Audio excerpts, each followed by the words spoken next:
welcome to today's episode of Authentic Achievements, where it's my absolute delight to be joined by the fabulous Dr. Feliks Kravets. Feliks, welcome. Thank you for introduction. Great to have you, and thank you for the opportunity to talk to you and to listeners. Oh, it's my pleasure, and I know it's going to be fascinating because we've already had a number of chats and I learned so much in all of them. But before I get carried away and start getting stuck into that conversation, let me share a little bit more about you with the wider audience who might not have had the privilege of getting to know you yet. So Dr. Feliks Kravets is the founder and head coach of cybersecurity.easy.com LLC.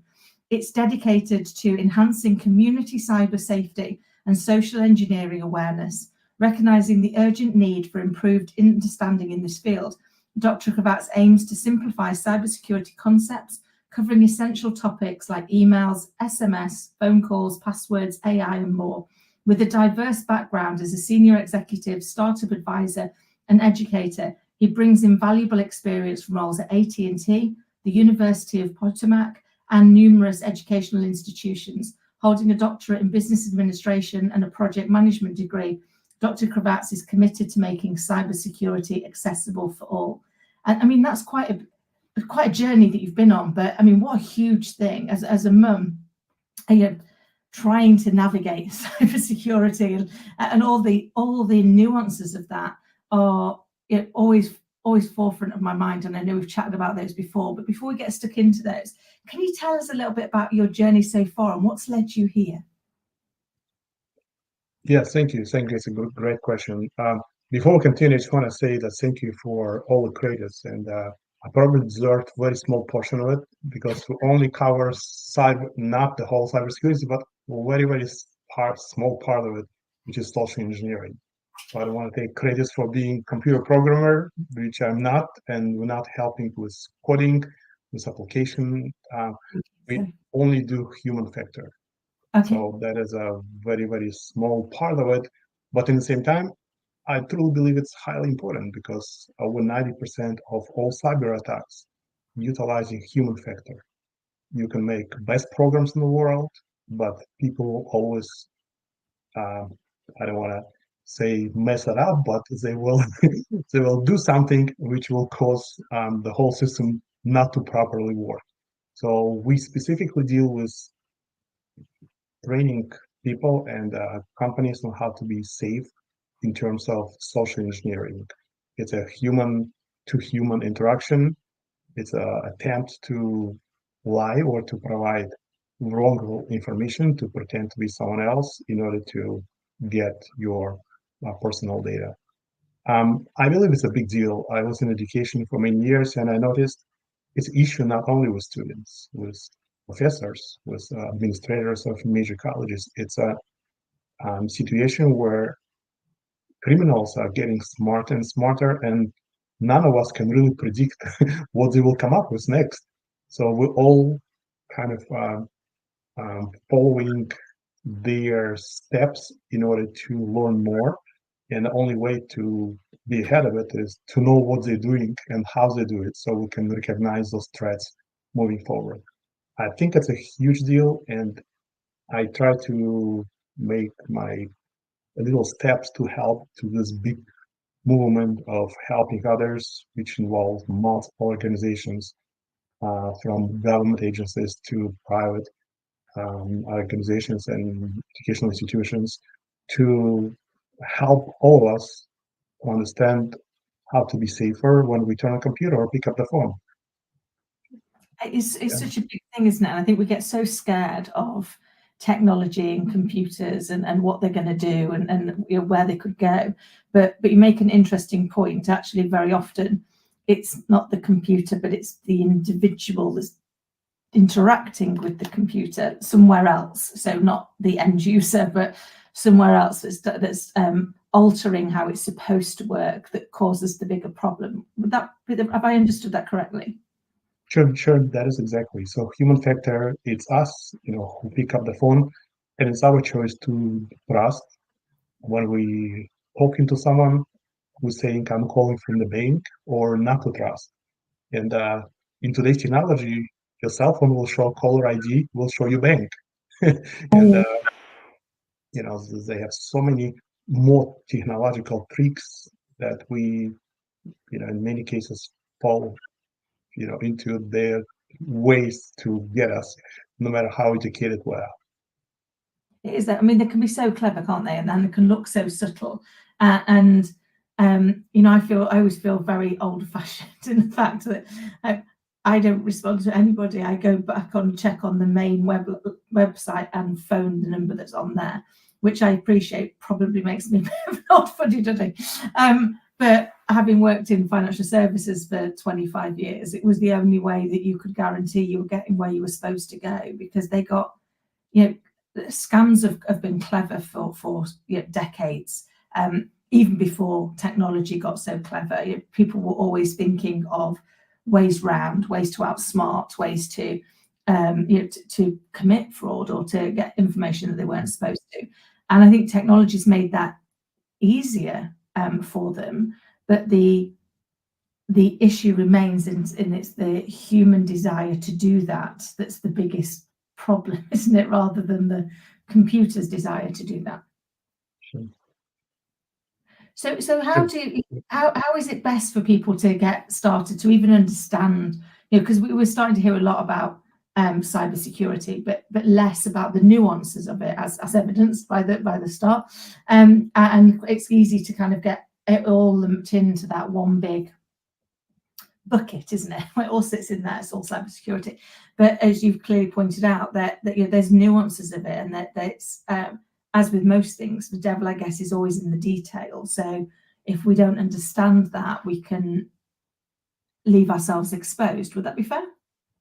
Sure. And it's a very good point. And as I mentioned, we cannot really understand 100% what another side is doing, because they coming up with new and more clever tricks, no matter how smart we are, no matter how much we read, no matter if we work for the police or for federal agencies and spending 24 hours a day to learn about all other tricks that criminals are doing, they will come up with new tricks as we speak.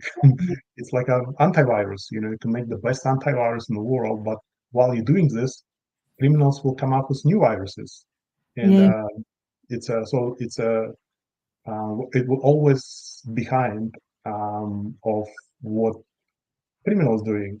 So the only way to kind of think of the only way to be safer would be to change our own psychology, to look at it with through the prism of not trusting. So zero trust approach. Zero trust is the only way to be safe in nowadays, unfortunately. Like we're telling to our children when they walk on the street, if the car stops and somebody's saying, come here, the child should not trust, should, run. So same way, it's we're on the internet or we're receiving phone calls as adults, and somebody telling us, I'm calling from government agency, from tax agency, from police, from federal agency, and you will be arrested or you have to pay money now.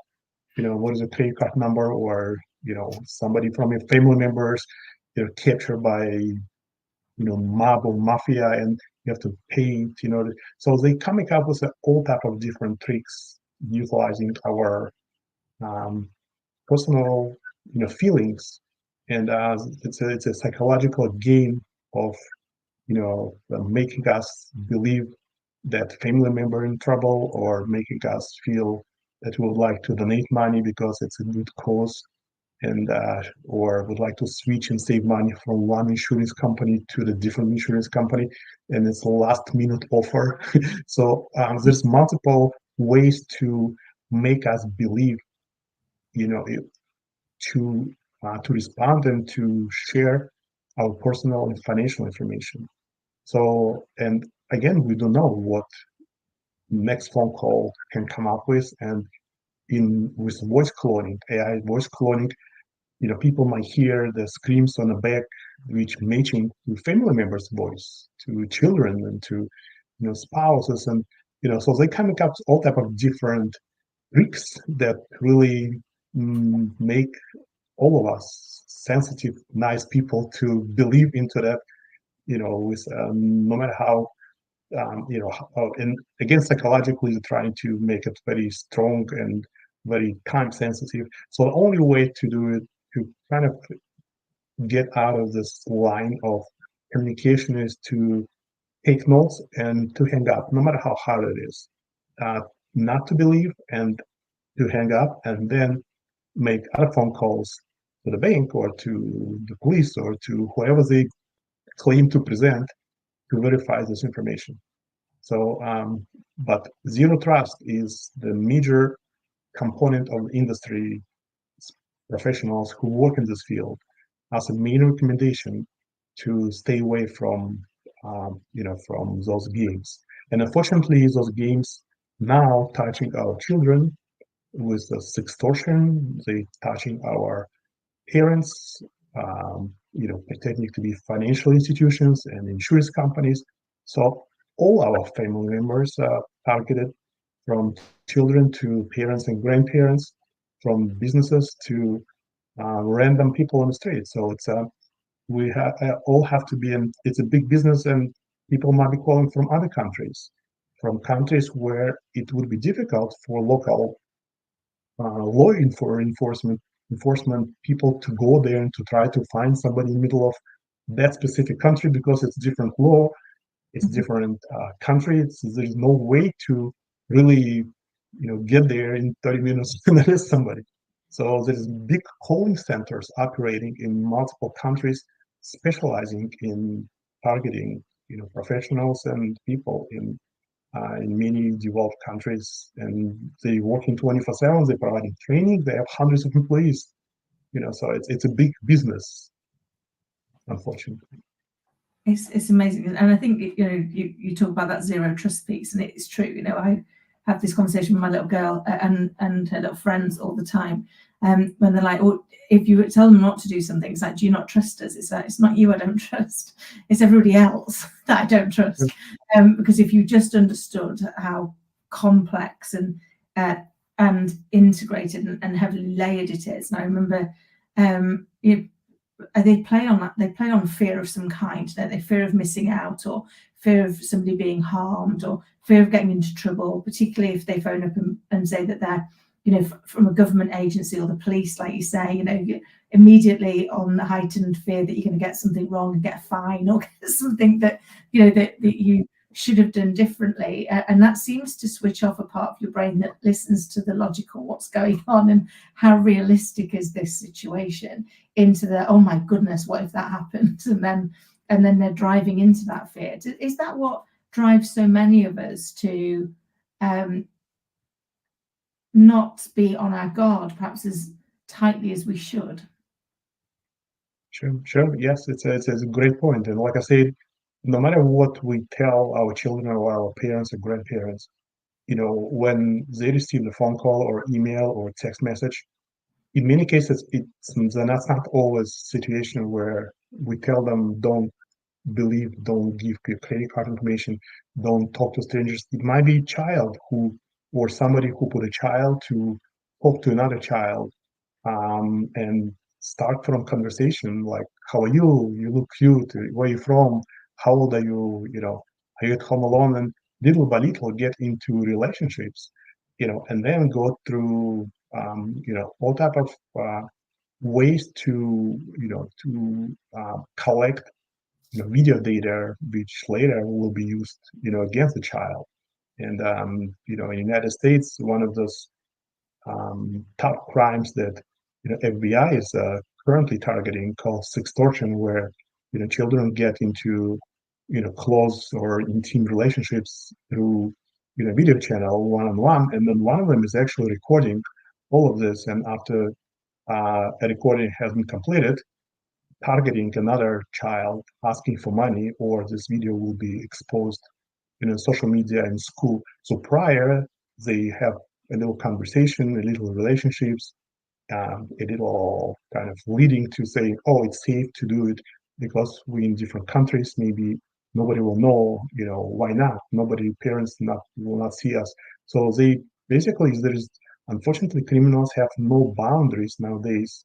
They're crossing all red lines, of anything human that we can think of in order to try to get this money. And over 25 kids, suicide, kill themselves last year in the United States based on FBI data, just because of that. And this agency was trying to stop, and I think over 1,500, cases who were, they were monitoring didn't go that, to that point. But it's a big deal, and unfortunately, it's in developed countries in the parents working day and night, children utilizing technology since they're one of my kids was 3.5 years old. He was still not potty trained. He was in diapers going to, education institutions. They gave him iPad. So they give children technology prior to being potty trained nowadays. And we have to train them, explaining them, all those dangerous tricks. And I believe that educational systems are far behind with doing this, unfortunately, not only with children, but with adults and with seniors as well. It's true, and children pick it up so quickly, don't they? I mean, I remember my little girl when she was probably about 18 months, and we were on the phone to my mum and dad, and she reached over and expanded the picture so she could see them better. It was at the time, it wasn't FaceTime or anything, it was literally just their contact picture. And I was like, who showed you that? Clearly, she's just watched other people on devices, but you're like, wowzer. So what are some steps we can take to help keep our families safe, to keep our children and our parents in a more secure environment? Yeah, it's a very good question. And in addition to schooling system, which we cannot change, and schools have to, get to the point where they should be told children from day one that, not turning on the camera, not turning on the mic, not believe that, the screen name is necessary, the name of the actual person who maybe they know, or, previous neighbor or somebody's child. So to explain that there's bad people who are trying to do bad stuff. Another thing is, in addition to making kids aware that there is a bad people, and they doing bad stuff, and nobody can stop them to try to do it against them.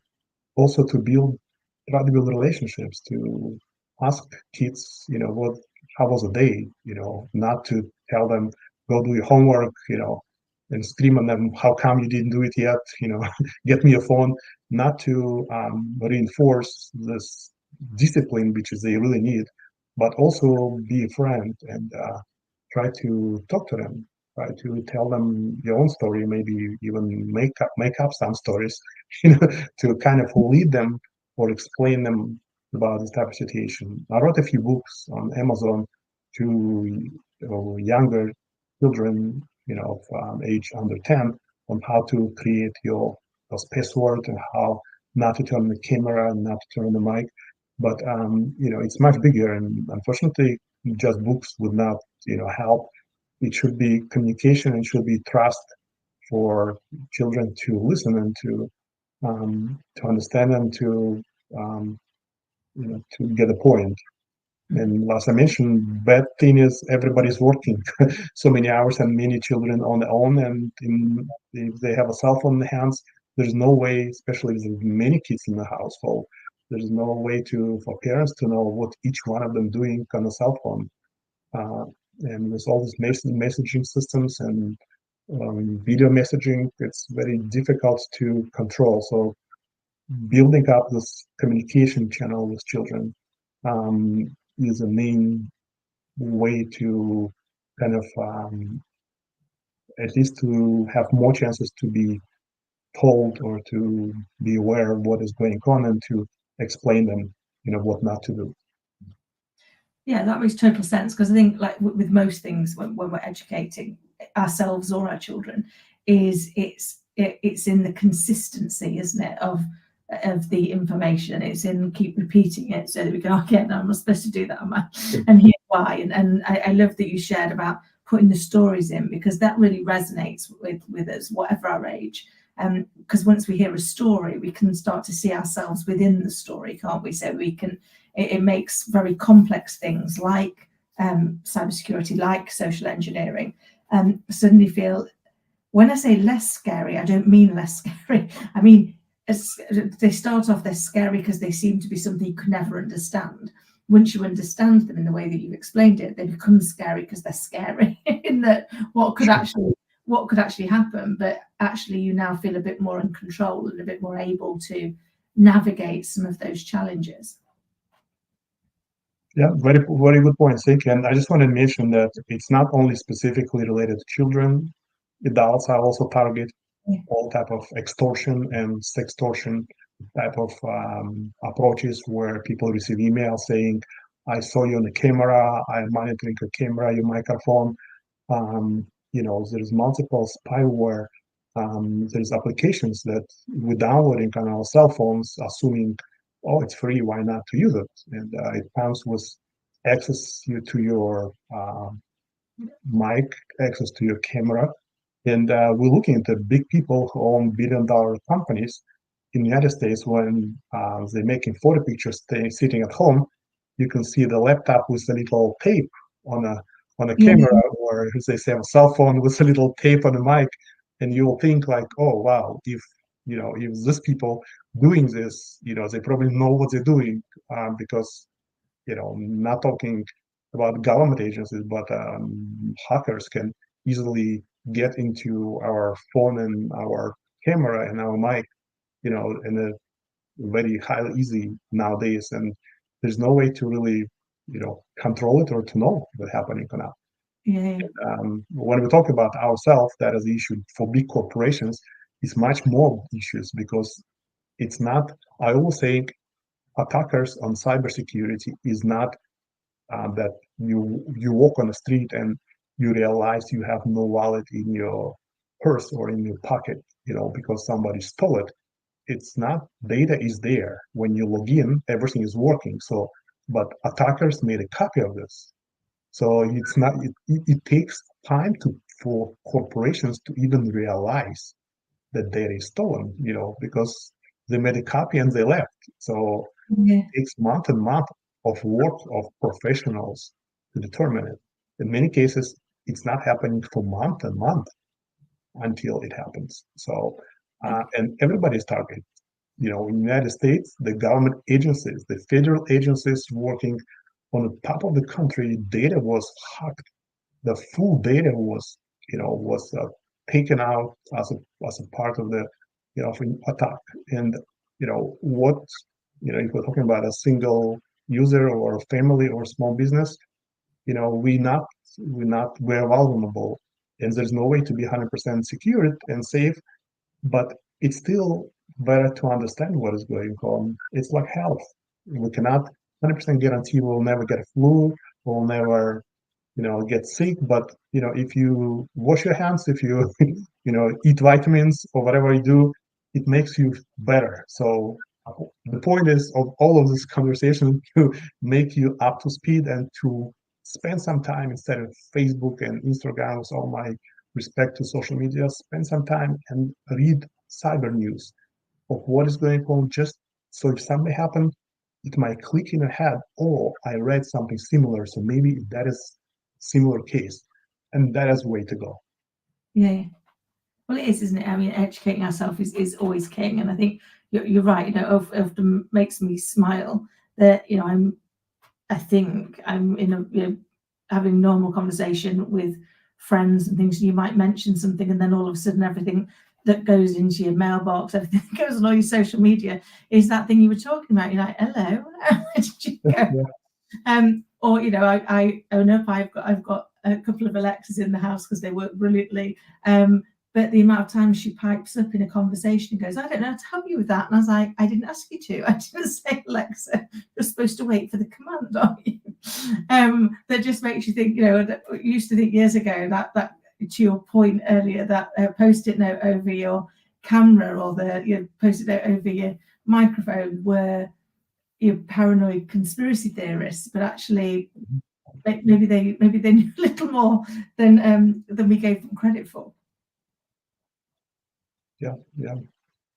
And I believe, I mean, I believe it's back to 1999. The CEO of Sun Microsystems, at that time, I think his name is Scott McNally. He said, "You have no privacy anywhere. Get over this." At that time, people were really upset that he said it because, at that time in the United States, everybody was talking about privacy and this and that. But if you think about it, we don't have any privacy nowadays. And your cell phone with your mic is, target for attackers to, to access it on video camera and our GPS, where we see ourselves on a GPS. Anybody who hacked the system can see ourselves too. Monitoring maybe our children location with GPS that they have. Everybody Yeah. can do the same. We have phone conversations. People can listen if they hack it, and email systems log in. So, but my point is just to monitor what is going on with your financial parts and with your family members, to sign up for, system to be alarmed if somebody take money or, you know, pay a bill or balance the changes on your checking account or on a credit card, to have ability to communicate to children, see where they are, and tell them, let us talk to your friends and see how you're at it. Let me help you. Or try to kind of monitor things around, and that's probably the best way to do it. But assumption that people don't know something about us is completely false. It's if you live in the United States, you Google your first last name. I mean, I'm telling my students, have ever Google your first last name, or Google your phone number or your email address, even without paying, $5, $10. You can just find almost anything about you, where you live, how much taxes you pay for your house, your family, where you work, your email, your age, and if you pay a few dollars, you can get background check, marriages, divorces, criminal background check. It's all information is available for sale just for a few dollars. Just so if somebody is targeting someone else on purpose specifically, it's almost impossible to really catch this. But majority of attackers don't do targets on a specific person, except if it's a CEO for a major company. Normally they just send multiple emails through hundreds of thousand emails with saying hello without your name on it and saying, oh, you will be arrested, or your balance on the checking account, or your bill was not, credit card was bounced. So look for those, when you get this type of communication, look for those red flags, maybe, stressing you to make decision immediately, offering different phone number from one on a website, and not to follow those stressful pushes to make decisions ASAP. That is such great advice, Dr. Felix, and I always do learn so very much when I chat with you. I have questions running out of time. So, how do people get in touch with you and work with you, and who is it you help? Oh, thank you for this question. So we basically coach individuals and groups on the cyber safety. So we have different topics for each training session. One can be email, phishing through email. It can be phishing through phone calls and voice phishing, voice cloning links and fake websites, passwords, which is the biggest thing. Thousands of people have password, which is what password, or 1 2 3 4 5 6, or so. We train people to make passwords, more complex and secure. So we do it remotely and locally in person as well. So the best way to get us doing this is to email me at info@cybersecurityeasy.com. It's on our website, cybersecurityeasy.com, or to call using number there as well. And we will be happy to work with senior facilities, with businesses, with individuals, with education institutions, training teachers how to teach those courses to students. Anybody who is interested will be happy to cooperate and to work together.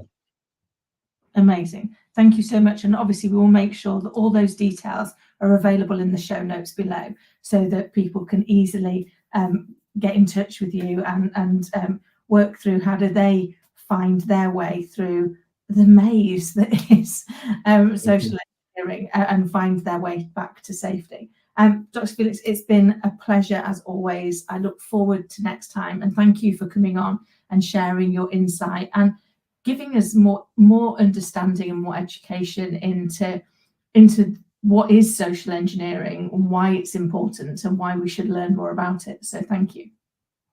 Thank you very much for inviting me, and stay safe. Always check and utilize zero trust approach. Thank you. Absolutely. Until next time, everybody. Thank you so much. Yes, yes.